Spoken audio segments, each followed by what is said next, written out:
இயேசு கிறிஸ்துவின் நாமத்தினாலே இந்த மாலை நேரத்திலே உங்களை அன்போடு கூட வாழ்த்துகிறேன். வேதத்தின் வெளிச்சம் என்ற வார்த்தையின் அடிப்படையிலே நீங்கள் அழைக்கப்பட்ட அழைப்பை பாருங்கள் என்ற வசனத்தை நாம் தியானித்துக் கொண்டிருக்கிறோம். ஆதியாகமத்தின் புஸ்தகம் 30ஆம் அதிகாரம் 1 மற்றும் 22 வசனங்களை நாம் வாசிக்கின்ற பொழுது, ராகேல் யாக்கோபை பார்த்து, எனக்கு பிள்ளை கூடும் இல்லையே, நான் சாகிறேன் என்று சொல்லுகிற ஒரு வார்த்தையை நாம் வாசிக்க முடியும். அதற்கு யாக்கோபு, நான் என் தேவனா? கற்பத்தின் கனியை கொடுக்கிறவர் கர்த்தர் என்பதையும், கர்த்தர் உன் கற்பத்தை அடைத்திருக்கிறார் என்பதையும் தன் மனைவியோடு கூட பேசுகின்ற வார்த்தைகளை நாம் இங்கே தெளிவாய் அறிந்து கொள்ள முடியும்.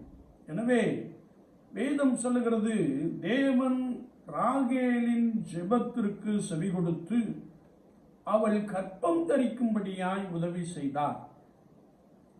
ஒருவேளை நாம் எதிலே குறைவுபட்டு காணப்படுகிறோமோ அதிலே ஆண்டவரை நோக்கி நாம் ஜெபிக்கும்படியாய் அழைக்கப்படுகிறோம். நாம் ஜெபிக்கின்ற பொழுது கர்த்தர் அங்கே ஒரு புதிய காரியத்தை செய்கிறார், ஒரு நிறைவை உண்டு பண்ணுகிறார்.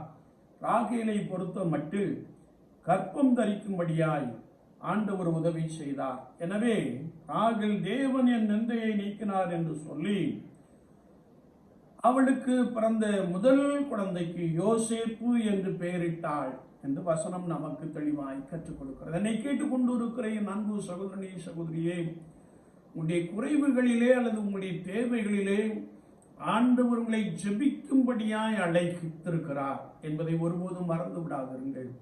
அன்னாள் தன் சகோதரியால் நிந்திக்கப்பட்ட பொழுது அவள் சாப்பிடாமல் அழுது கொண்டிருந்தாள். அன்னாள் ஒரு பொருத்தனையோடு கூட ஆண்டவரை நோக்கி மிகவும் அழுது ஜெபம் பண்ணினாள்.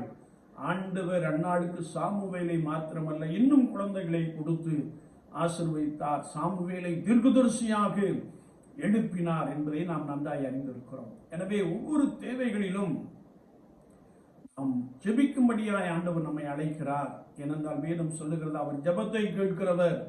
ஜெபத்தை கேட்டு உங்களுக்குள்ளே அதிசயமான காரியங்களை, அற்புதமான காரியங்களை ஆண்டவர் நிறைவாய் செய்வாராக. ஆமீன், ஆமீன்.